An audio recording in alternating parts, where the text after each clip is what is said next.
Welcome to Professionally Speaking on thatchannel.com, and today we are joined by Susan Sweeney. I'm Randall Craig, your host.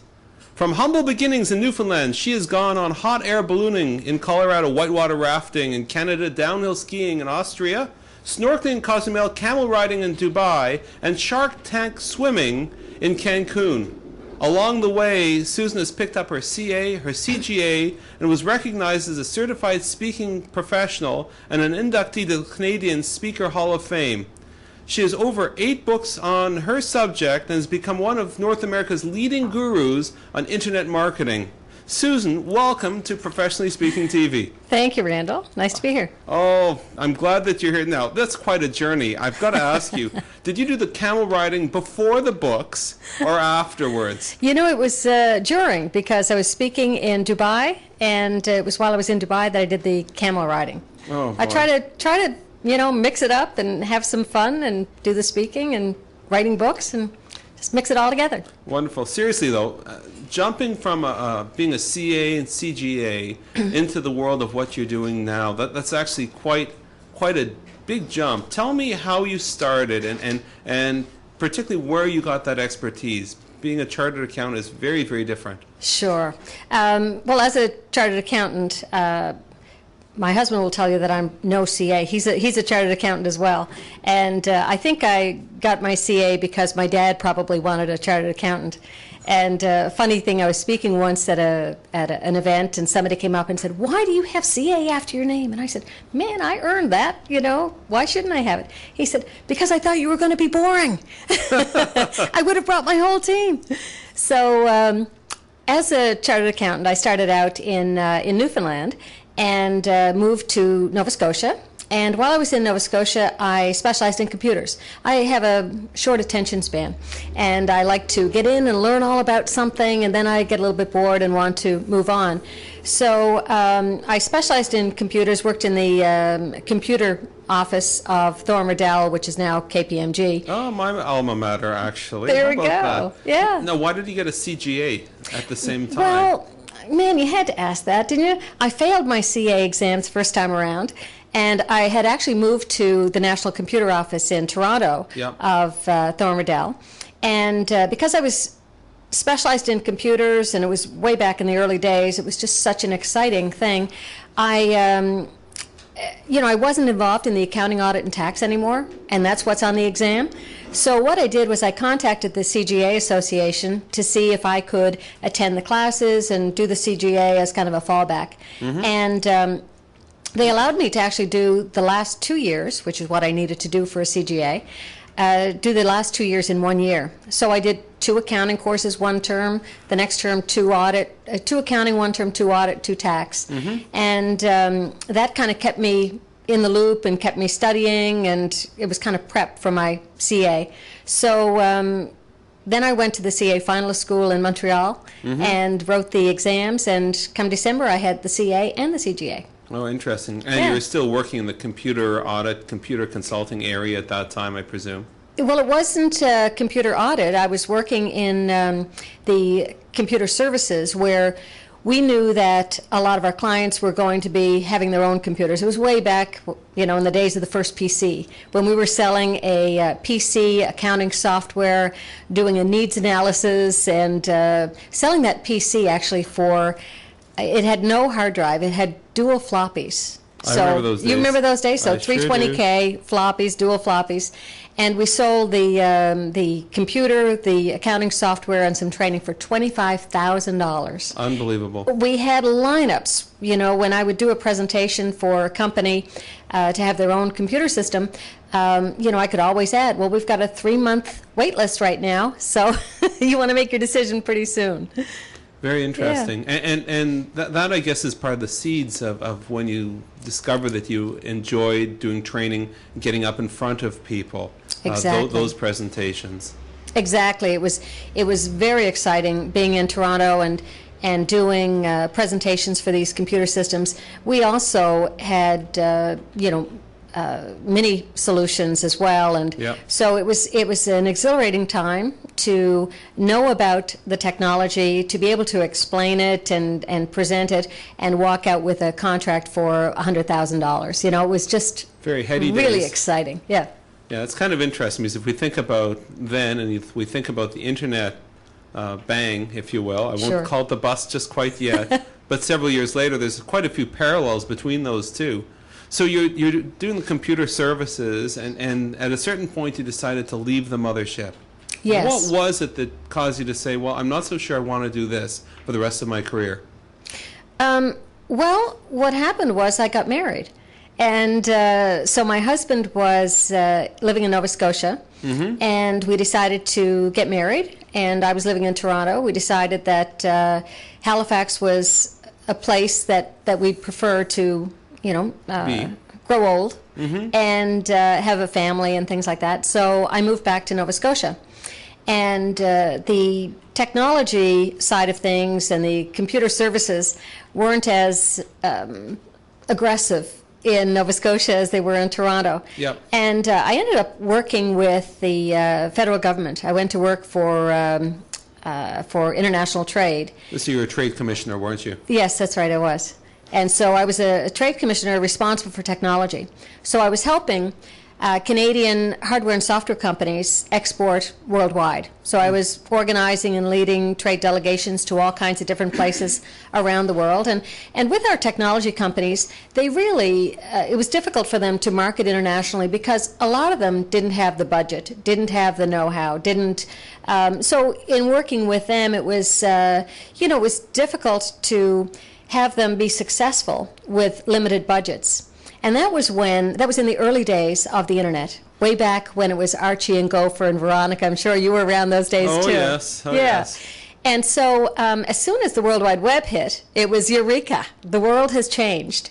And now my technology companies can market effectively worldwide. And so this is the early mid-90s, I presume. Yes, it was the early 90s, yeah. And So the whole world had changed. It was such an exciting time. I knew what was happening and what was about to happen and what the opportunities were for not only technology companies, but all companies. That if they had a good presence and knew how to generate traffic to the website, that they would be able to sell internationally. So it was, it was a pretty exciting time. So here I'm starting to triangulate on some of this experience that you have. On one hand, the fairly deep financial and business knowledge. Logical. And logical, analytical work. On the other hand, the technology, certainly from the computer services. And the third hand, I'm seeing a little bit of marketing expertise creeping in here. Exactly. Now, when you actually went to sell or help these organizations sell abroad, how did you actually do that?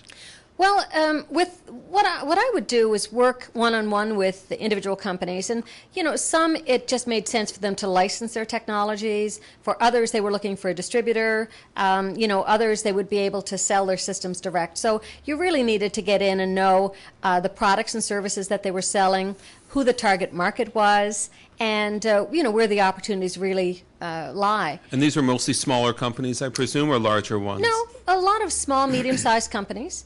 And of course, the Canadian embassies abroad were our offices, and so I would work with the staff in the embassy because it was always a technology person. So we would work together to set up a series of meetings or a series of opportunities for our companies to communicate with the companies there, and often organized and led the trade missions to the particular areas. So once you, after a certain amount of time, you stopped being a trade commissioner. Right. And then you sort of jumped into the fray yourself as an entrepreneur, or was there some intermediate step?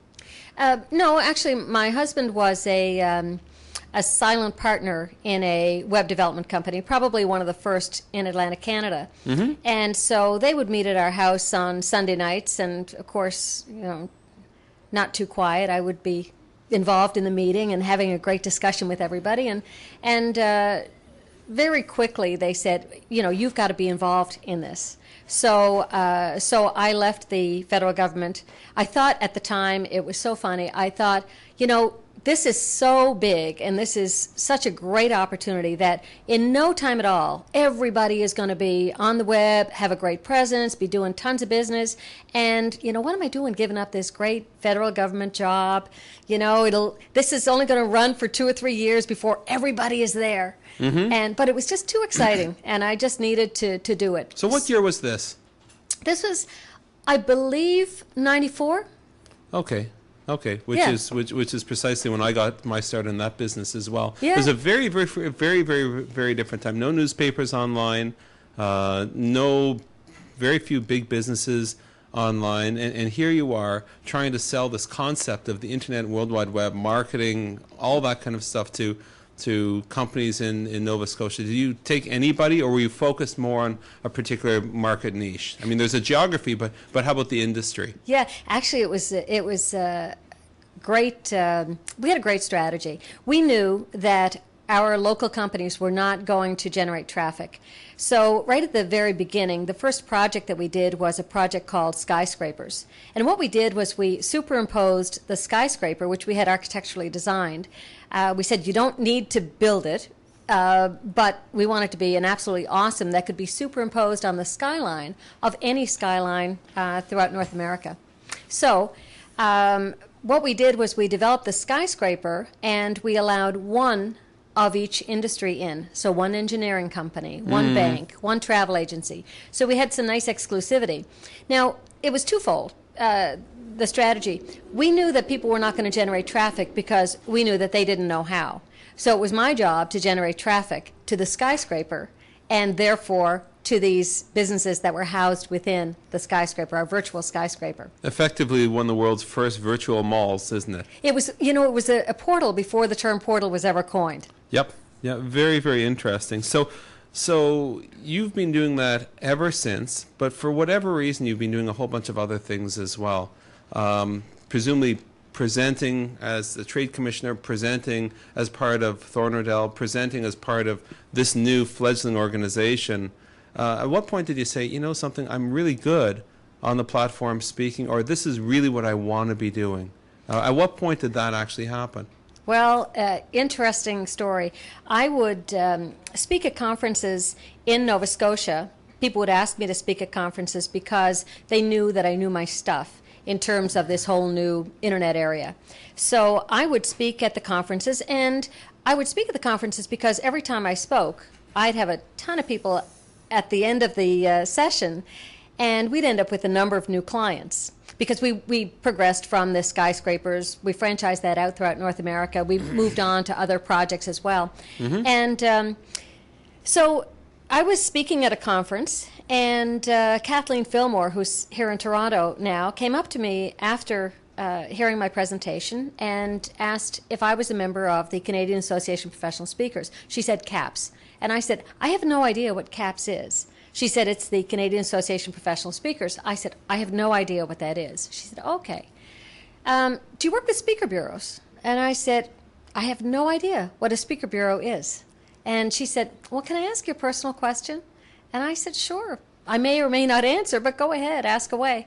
She said, what's your speaker fee? Well, my eyes went wide, and I said, you mean I can get paid to do this? So we had coffee afterwards. She introduced me to the world of speaking, and then that was it. Very good. Very, very, very good. And about how much of your time right now as a percentage is spent, for example, speaking from the platform for a fee as opposed to, say, consulting as part of your web company? I do very little. I'm a partner in a web development company with 2 other partners, and I do very little on the consulting side these days unless I'm really needed. Or somebody asks specifically to have me included. I do a program called Maximizing Online Success where I work with a company for a day, and we develop the whole strategy for the next 12 months, website and traffic. And so for those clients, then I'm involved in the project with the web development side of things. But we've got a great team, and very little of my time is actually spent on the whole website, planning side of things. I do a lot of my time is spent speaking, and that is and then product development, and I also do a lot of webinars. So, and I try to have some fun too. Oh, no doubt, no doubt. I've been on your webinars. They're absolutely great. Thank you for doing them. So you're asked, gee, why don't you be a professional speaker? Gee, you can get paid for it. You said, oh boy, this sounds great. I'm there. I'm going to try and be there. Who are some of your influences? Who are some of the people that influenced you? Well, who influenced me? Or well, it's interesting, Randall, because I was speaking and before I ever knew that this was an industry. And what I do is, I've seen people go through coaches and things like that. And when I see them on stage, sometimes I'll see that's too orchestrated. That's too following a script. It's too fake. And, I just can't do that. I just have to be who I am. And so what I feel is I need to know my stuff. I need to know who my audience is and at what level I need to speak. I need to know what do they need to make a difference in the bottom line of their business. Mm-hmm. And then I develop my presentation from there. And then I just give them the straight goods. I just speak like I'm speaking now. Just give them the straight goods. I don't do a... motivational. I don't do a presentation. I don't do a. I don't do motivational. Hopefully, I motivate people by the information that I provide. But I basically just have a chat with my audience and give them what I know and what I think they're ready for. The question of mentorship always comes up. Gee, so and so is my greatest mentor. Gee, I mentor other people, etc. Have you ever been on one end or the other of that spectrum? And how important is it, say, for people who are interested in getting into the speaking world, to look for those mentors? Sure. In terms of a mentor, I have used a business coach. Mm-hmm. It's very difficult, though, because I feel that you shouldn't use a coach. A coach should be somebody who has been where you want to be.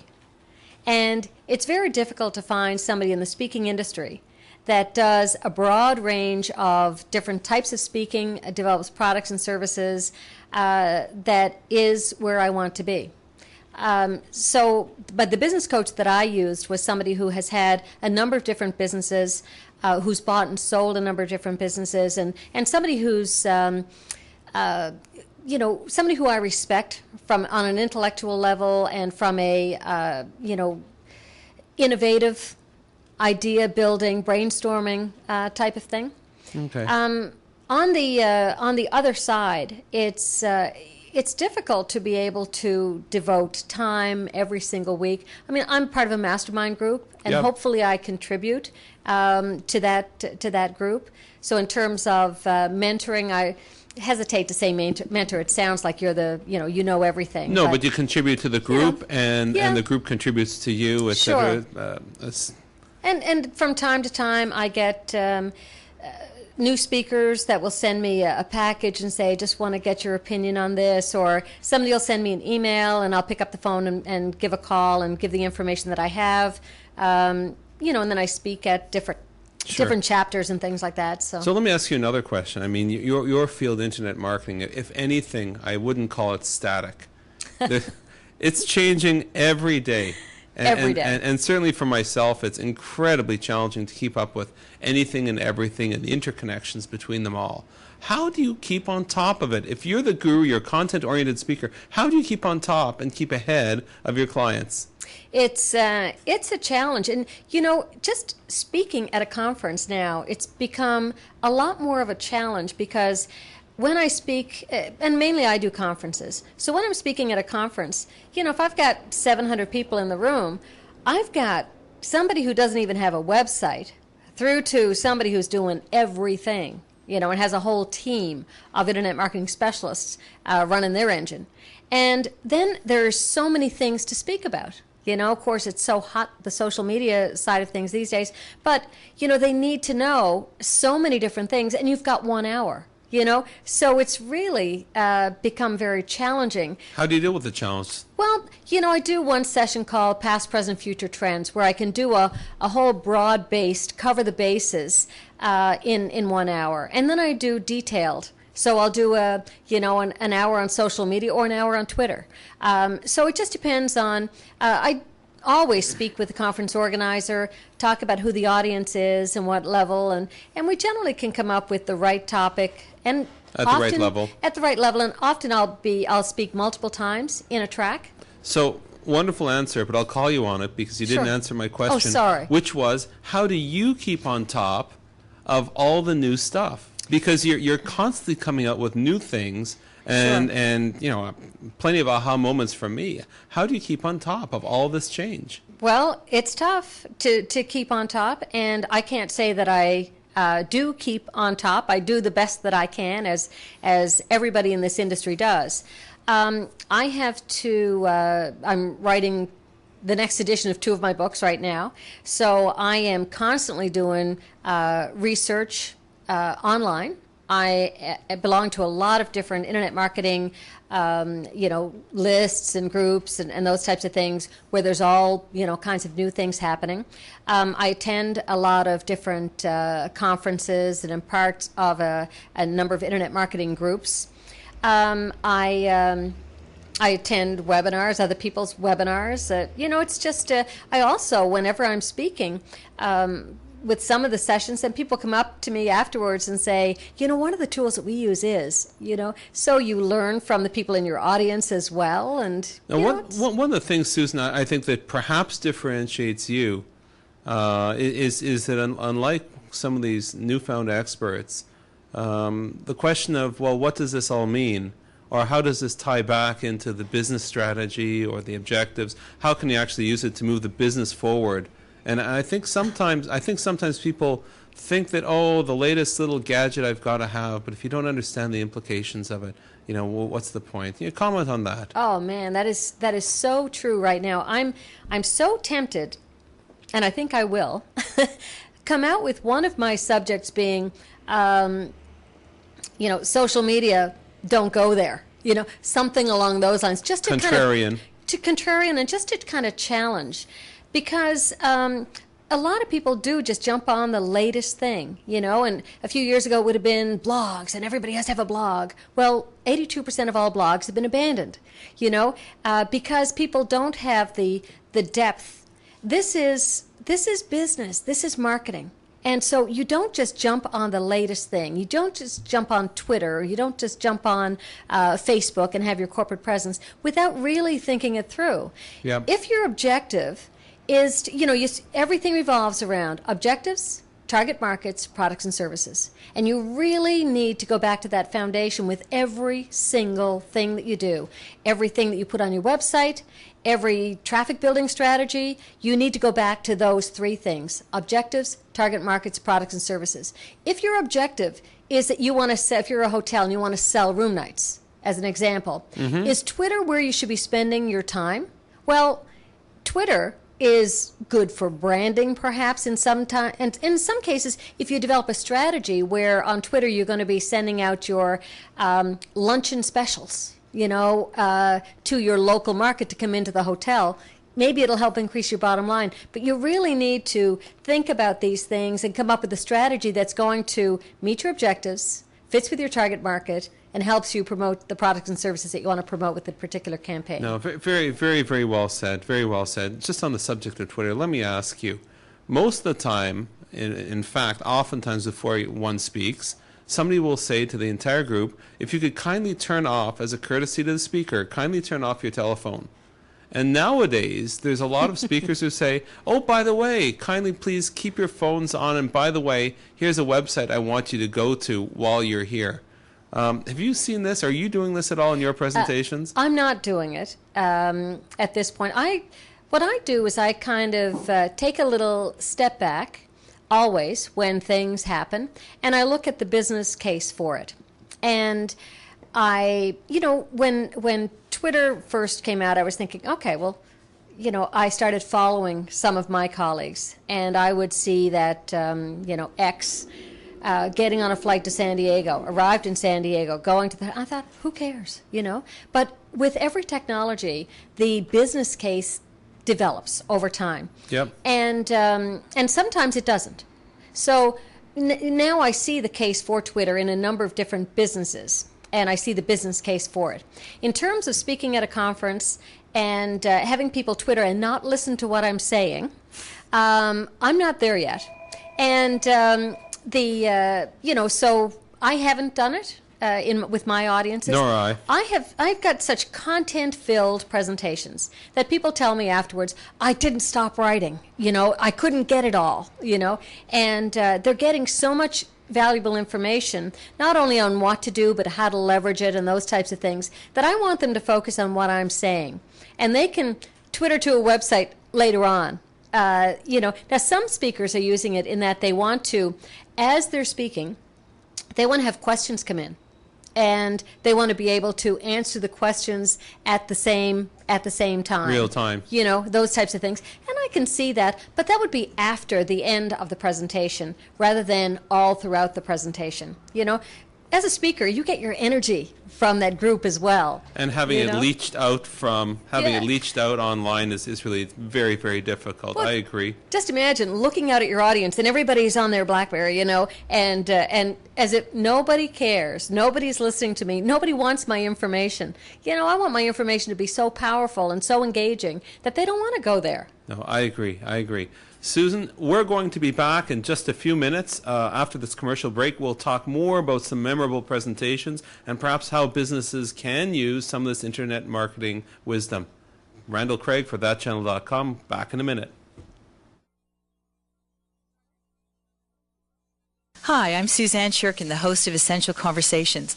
I'm very happy to tell you about a small business event you will not want to miss. The Committed to Growing Small Business Tour is coming to your city, being offered by Silver Lining and its partners. Join Carissa Reniger, founder and president of Silver Lining Limited, for a free 3-hour seminar where she'll guide you through creating and executing a 1-year action plan.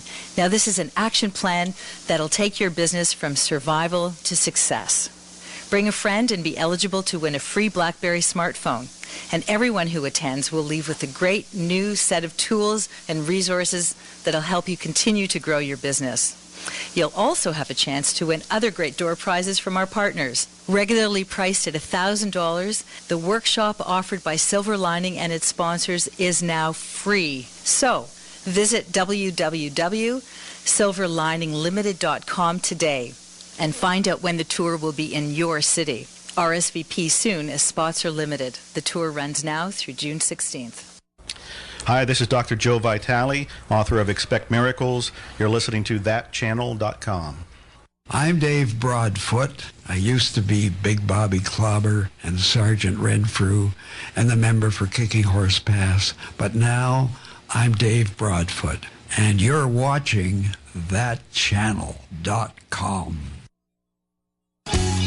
Children love computers, don't they? But children who spend too much time on the computer develop problems: school, social, and health problems.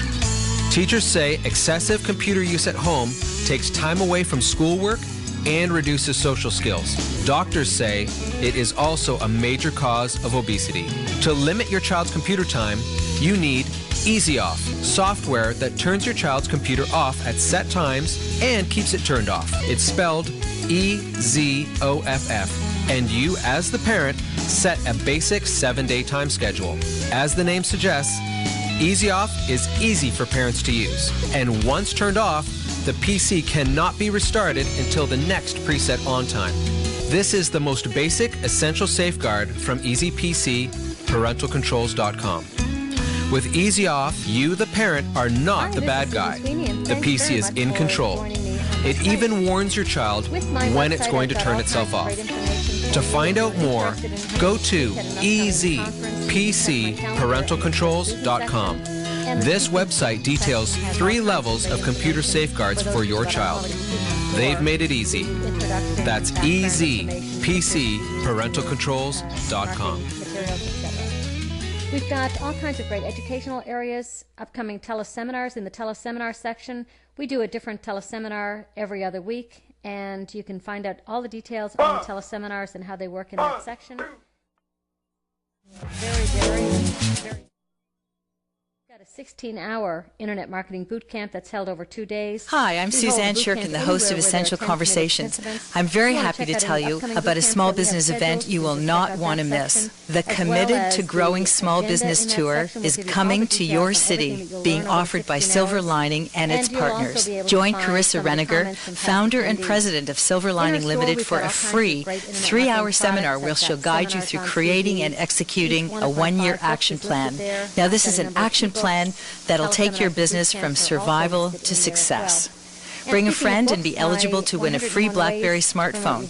And everyone who attends will leave with a great new set of tools and resources that'll help you continue to grow your business. You'll also have a chance to win other great door prizes from our partners. Regularly priced at $1,000, the workshop offered by Silver Lining and its sponsors is now free. So, visit www.silverlininglimited.com today and find out when the tour will be in your city. RSVP soon as spots are limited. The tour runs now through June 16th. We're back on Professionally Speaking TV with our guest this week, Susan Sweeney, Internet Marketing Guru. Thanks for coming back. Susan, we were talking before about memorable presentations, and you said, nothing memorable ever happens to me when I give presentations. That people would kill for that kind of response, because there's always some things going wrong, or sometimes going especially right. Now, when you do your presentations, I imagine that you sometimes have to go online rather than just using PowerPoint or whatever. Maybe that's why, because I never do. Now, tonight I am going, but I believe in Murphy's Law. And so what I do is I go and grab a screen cap of anything that I want to talk about on a website, and I incorporate it into my presentation rather than go live, because I've seen too many people with that internet connection not there or too slow. So I kind of head that one off at the pass. Now, what advice do you have for people when they're, an executive is about to give a great presentation and things don't go exactly the way they expect? What should they do? Laugh. Just go with the flow. I mean, you know your stuff. You know your material. If you happen to have a copy of your presentation printed, so you've got that, you can use that as a base if you like. But if you know your stuff, you've got more than enough to go through an hour in any presentation. So be yourself. Laugh at the issue and just try and provide good, valuable content. No, good advice. Now, one of the things that I will mention, you've written 8 or so books, 101 internet businesses you could start from home, 101 ways to promote your website. I think both of these, I think this one's coming out in the 7th edition right now. The 7th edition's out, and I'm writing this summer. Just gotten the contract for the 8th edition. That's absolutely tremendous. People can get these at their local bookstores, on Amazon or Indigo, I'm sure. Yes. Barnes & Noble. My question for you is, not so many people have written so many books. And these have, I think, one sold over 75,000 copies, another right. sold also, tens of thousands of copies. What is actually involved in writing a book? What is actually involved in writing it? You don't just wake up one day and say, I think this afternoon I'll just put together the book. No. I think that's where the accountant in me comes into play, because you need to be very organized and you need to be very logical and have a process. So with the books, what I did was, the very first one that I wrote, what I did was I did a book proposal. And it was on my list of 4 things that I had to do this next year. So so of course January rolls around, I've got to do the 4 things this year. I might as well get started on it. So I bought a few books, and they told me how to write a book proposal. So I didn't believe any one of them. What I did was I read 4 or 5 books. They all said something a little different, and I just used my common sense. Well, this makes sense. And then I realized, well, what they're going to do is they're going to tear that proposal apart, and they're going to give one part to the salespeople and say, what do you think? They're going to give another part to the content people and say, what do you think? They're going to give another one to the finance people and say, what do you think? So what I did was I did the proposal as if I was writing a separate proposal for each one of those different groups. Put myself in their shoes, and what would I want to know, and what would I want to hear, and what would influence me to say yes to this particular book. And of course, it helps to not know what you don't know. And so at the time, I thought it was, well, you write a book proposal, you send it out, and see what happens. And, of course, everybody says, oh, your first book never is done with a publisher. You need to self-publish, and then you need to show how good it's selling, and then you go to the publisher. Well, I didn't know that. So when I did the proposal, went out, I had 6 offers on the first book. Now, of course, internet was hot at the time, and, so I was in the right place at the right time as well, but had done a good proposal. But in the proposal, what I did was I came up with all of the different chapters that I was going to have. And so, of course, those were all the major topic areas. And then, of course, I had the bullets for the major things that I was going to cover in each chapter. So when I had my book accepted and I was given a contract, I had to have it done in like 4 months. So I thought, okay, I need to be totally organized and on task with this. So I took my table of contents that I had suggested that I would have, and I took each one of the bullet points, and I just made sure that I was exactly on target with that. Did a few edits in terms of chapters, and some things I broke down to a couple of chapters. But I had all of the bullet points down, and that was my blueprint. Now let me ask you, what came first? The speaking and the content and the organization of your speech, because obviously the expertise is at the core of everything, or the book? Which drove which? I was speaking first. And when I was speaking, people would ask me, where do you get all this information? And of course, back in those days, back in the early days of the internet, I had done everything trial and error. I had done all the research myself because I needed to generate traffic to our site. And we were also doing internet marketing strategies for clients in our consulting side of things. So I needed to know all of the ways to generate traffic and all the things that should be on the website so that we could do those reports for our clients and make sure that they were accurate and up to date. So it came after the speaking. So you broke down the chapters by Yes. week, by day, by month. Every day you rolled up your sleeves and you wrote the manuscript. Finally, you gave the manuscript to the publisher, and the publisher said, "This is perfect. Without any changes, we're going to print it in a book, and it'll be a bestseller." Well, it didn't quite happen that way, did it? No, it didn't quite happen that way. But it wasn't. You kind of try and anticipate what's going to happen, and you want to have the best product because it's got your name on it. So you want to have the best product out there. So what I did was I started off with the chapters and the bullet points, and then I wrote a page and a half, 2 pages, 3 pages, whatever it took for that bullet point till I was happy with it.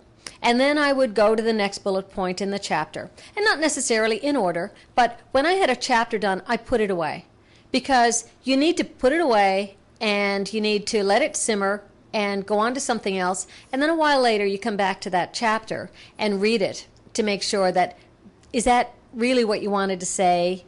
Have you expressed yourself well? Is it going to be easy to understand? The old IBM, a third grader should be able to read it and understand it. Wanted to make sure it was all in plain English so that I wasn't in the techno jargon, But then when so I did that chapter by chapter, and then I put the whole thing away, and then I read the whole book cover to cover and made lots of notes and changes for myself.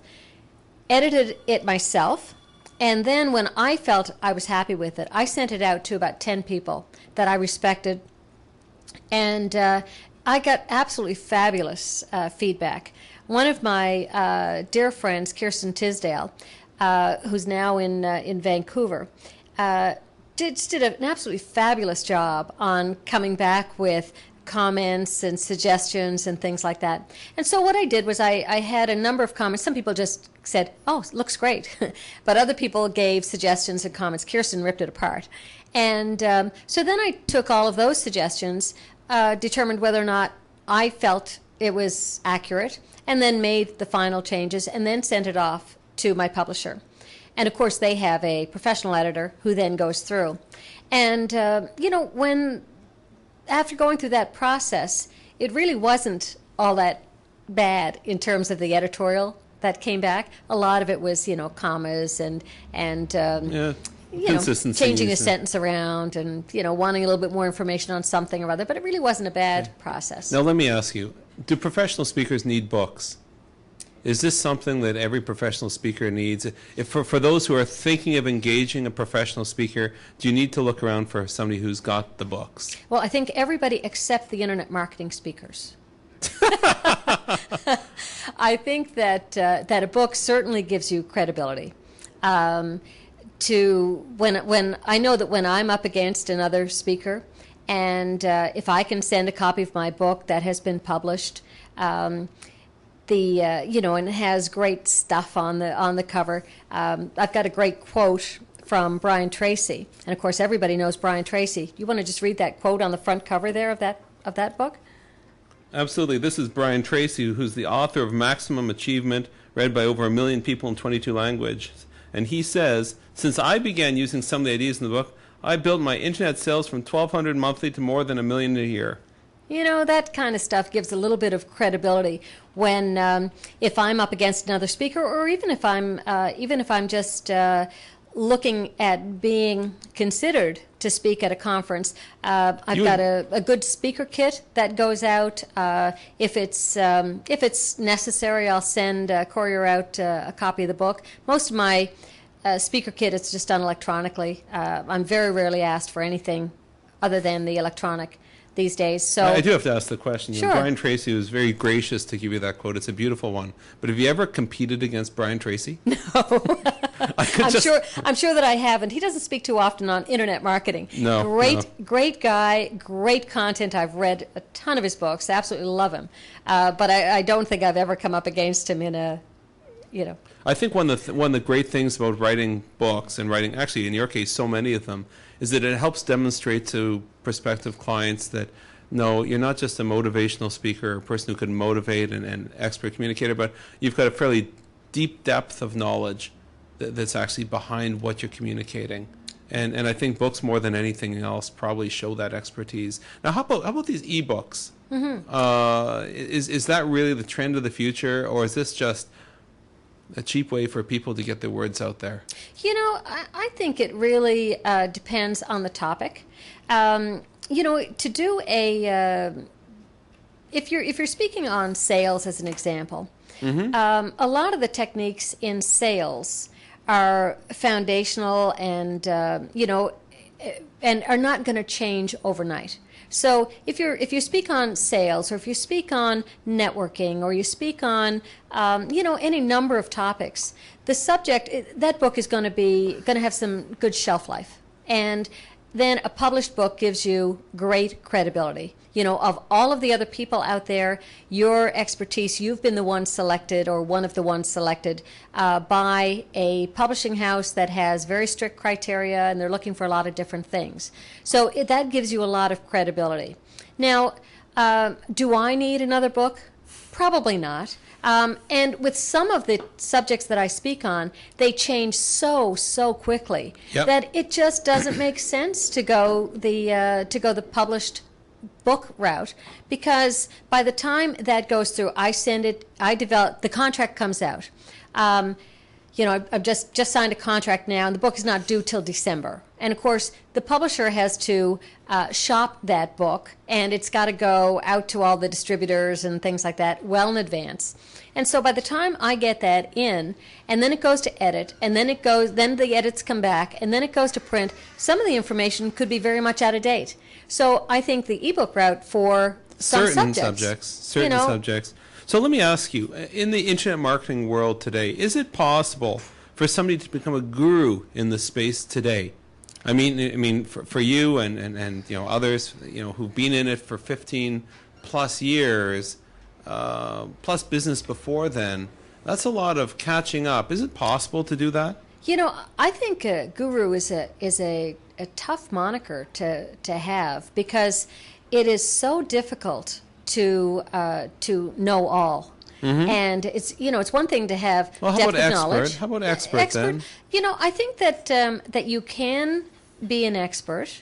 It's more and more difficult because to have depth in every single area, to be an expert in podcasting, to be an expert in Facebook, to be an expert in YouTube, to be an expert in Twitter, to be an expert in social media, to be an expert in search engine marketing, to be an expert in repeat traffic, to be an expert in viral marketing. Very difficult. No, Very difficult. it's tough. Well, I think, Malcolm Gladwell in this latest book, he talks about the 10,000 hour rule. Mm-hmm. And if you want to be an expert, you've got to spend that 10,000 hours. And some of these new technologies you just mentioned haven't been around for quite 10,000 hours yet. Right, and also you alluded to it earlier that, to just come into Facebook and know everything about Facebook doesn't really make you an expert, because you need to put that in context with the business, their target market,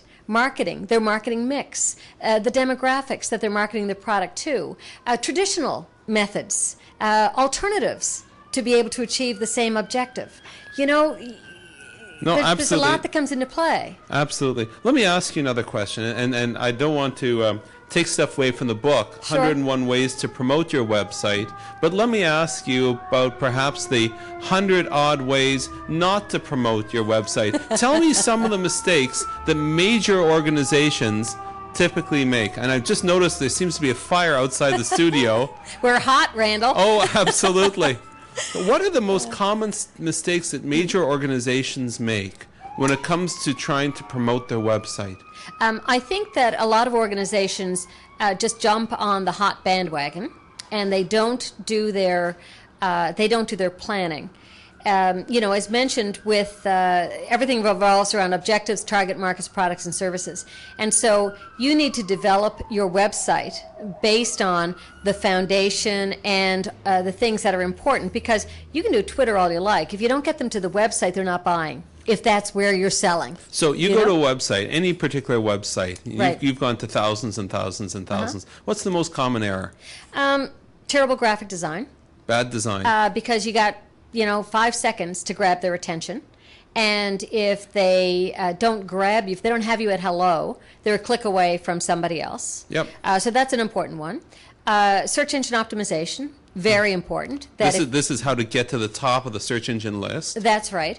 So if somebody, still people are using the search engines to do their research, to find the products or the services or whatever it is that they're looking for, and if you're not at the top of the search results, you're not going to be in consideration. Yep. And you've got very targeted traffic through the search, because they're doing a search on, something very specific, and likely they're in buying mode, So that is who you want to have come visit your website. Not just somebody who caught a tweet that talks about, that picked up on something, Yep. You want them as close to the buying decision as you possibly can. So the search engine optimization is another. Another thing that's very common these days with social media is that, let's take Facebook as an example, people are building their corporate Facebook page, yes, and they're building their fan base. And they're not thinking, they don't have the depth, they don't have the experience. But you and I both know, because we've been around for a while, that Facebook and the like come and go. Mm-hmm. People who started out with MySpace thought that was the cat's meow and that was where they needed to be, a couple of years ago. And now it's Facebook, so things have moved on. Who knows what it's going to be in 2 years' time? Now, if you have all of your fans as fans, and that's it, that's all you've done, you're really taking a big chance. What you need to do is get them to your website and get them to be on your permission-based list, because you own that list. And when Facebook comes and goes, MySpace comes and goes, if you have sent them to your website and you've got permission, you've got them in your permission-based database, they're yours forever. Or not. Let me Sure. push on that one, because the problem of spam is a really big one. And even though you may have them in your database, who's to say when you send something out, they'll actually receive something? Well, that's true, but that's where you need to know how to do things properly. Of course. When you're doing your outbound marketing email, you definitely need to know what the spam filters are going to pick up on. So what you need to do is run it through a spam checker.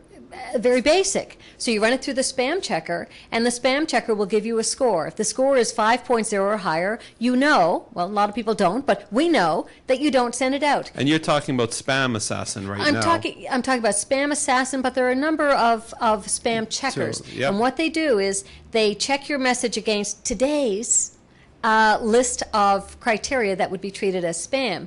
And so if it tells you that you've got a 1.5 out of 5 because you had a high shouting markup, that means you've got too many bolds, too many exclamation marks, too many large fonts. So you go back in and edit your message.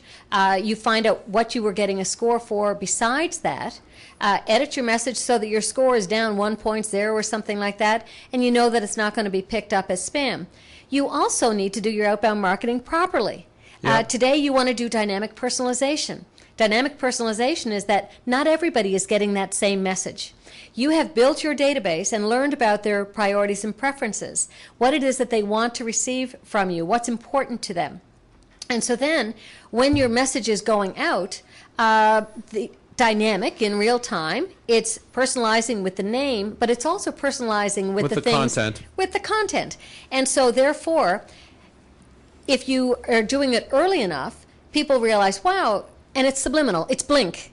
Yep. You know, it's blink, that they notice that every time they open your email, it's stuff that they're interested in.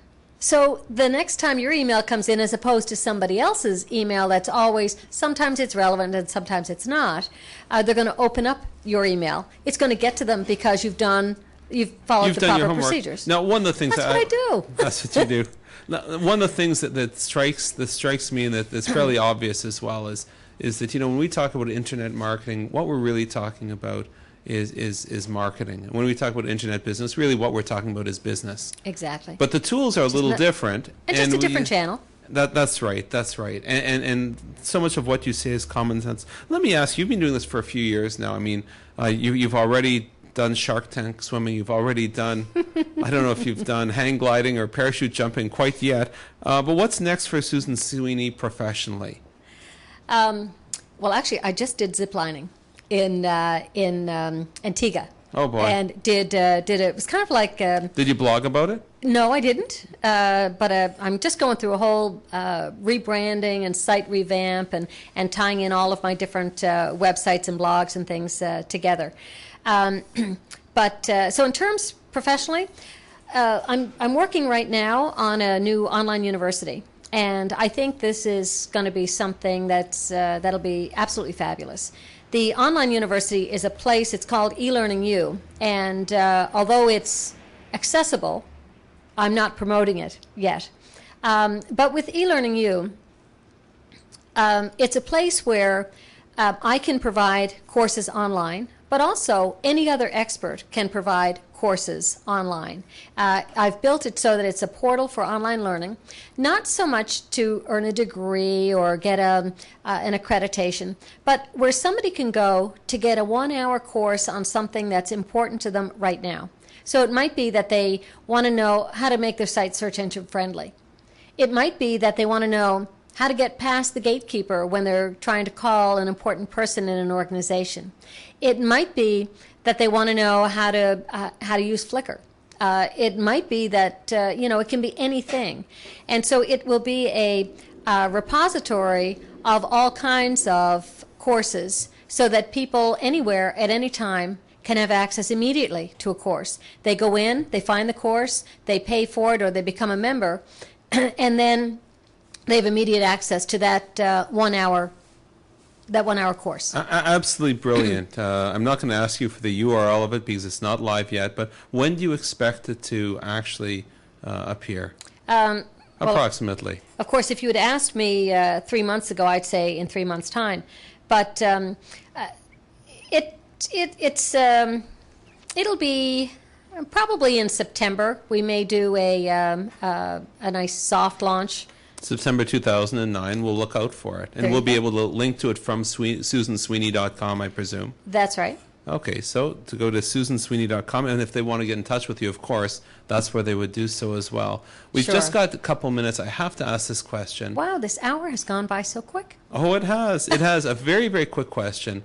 You've been inducted into the Canadian Speakers Hall of Fame. I have. Now, a lot of people might want to be into this august group of individuals. How does one get into the Speaking Hall of Fame? There are very specific criteria. You have to be nominated, so you're nominated, and then the people that are nominated, there is a process that's gone through. How many people are in the Speaking Hall of Fame approximately? Is it 100? Is it 10? Oh no, isn't it something like 20? Yeah, thereabouts, I think. Yeah, I think there are about 20 in the Hall of Fame. There are 2 women, Linda Tarrant and myself. So, kind of proud of that, and I think I'm the only Atlantic Canadian. Mm-hmm. Yeah, but absolutely fabulous speakers in the Hall of Fame. I'm so proud to be a part of the Hall of Fame. I mean, you've got Warren Evans, who really started the whole speaking profession and is just so well regarded internationally. He's going to be a guest on an upcoming episode. We've had a number of other Speaking Hall of Fame is actually on Professionally Speaking TV, so it's been a pleasure to have them there, and it's a pleasure to have you here as well. Well, thank you. I want to say thank you very much, Susan Sweeney, for coming in and joining us at Professionally Speaking TV, and thank you for tuning in today at Professionally Speaking TV on thatchannel.com. Look for our upcoming schedule and other great interviews at thatchannel.com and past episodes at professionallyspeakingtv.com. Till next time, this is Randall Craig. If you want to make an impact, you have to say it professionally. We'll see you next week. Teenagers love the cyber world. It's their world, their space. Nobody judges them. Nobody tells them what not to do. So how can you protect your teenager from questionable sites and contacts from cyber criminals, from cyberbullying, from hackers, thieves, strangers, or from predators? The answer is Easy Content Control. It's a software that allows you to monitor and block access to sites you choose. You can also select a list of words which, once detected on a website address or search, will block your child from going there. Easy Content Control is the smartest, most intelligent way for you to monitor and block PC and internet content. To find out more, go to easypcparentalcontrols.com. This website details 3 levels of computer safeguards for your child. Hey, they've made it easy. Go to easypc. Hi, this is Dr. Joe Vitale, author of Expect Miracles. You're listening to thatchannel.com. I'm Dave Broadfoot. I used to be Big Bobby Clobber and Sergeant Renfrew and the member for Kicking Horse Pass, but now I'm Dave Broadfoot, and you're watching thatchannel.com. This is Dr. Ben Johnson from The Secret, and you are listening to thatradio.com. Hi, I'm Suzanne Shirkin, the host of Essential Conversations. I'm very happy to tell you about a small business event you will not want to miss. The Committed to Growing Small Business Tour is coming to your city, being offered by Silver Lining and its partners. Join Carissa Reniger, founder and president of Silver Lining Limited, for a free 3-hour seminar where she'll guide you through creating and executing a 1-year action plan. Now, this is an action plan that'll take your business from survival to success. Bring a friend and be eligible to win a free BlackBerry smartphone. And everyone who attends will leave with a great new set of tools and resources that'll help you continue to grow your business. You'll also have a chance to win other great door prizes from our partners. Regularly priced at $1,000, the workshop offered by Silver Lining and its sponsors is now free. So, visit www.silverlininglimited.com today and find out when the tour will be in your city. RSVP soon as spots are limited. The tour runs now through June 16th.